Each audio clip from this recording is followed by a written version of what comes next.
बिल्कुल।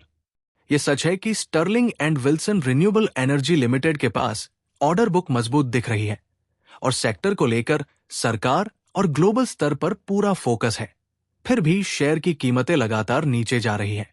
इसके पीछे कुछ अहम वजहें हैं जो निवेशकों के मन में डर बैठाई हुई है।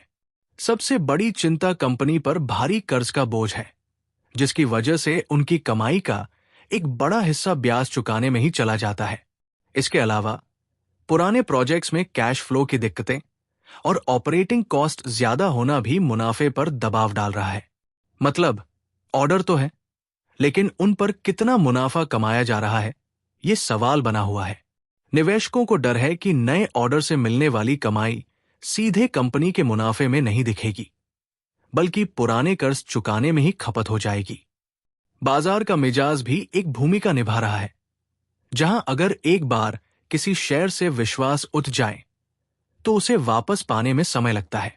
इसलिए ऑर्डर बुक के अच्छे होने के बावजूद जब तक कंपनी अपने कर्ज पर काबू पाकर लगातार मुनाफा दिखाने में सफल नहीं होती, तब तक निवेशकों का भरोसा वापस लौटना मुश्किल लग रहा है। ये जानकारी सिर्फ सूचनात्मक उद्देश्यों के लिए है और इसे वित्तीय सलाह या निवेश सिफारिश के रूप में नहीं लिया जाना चाहिए।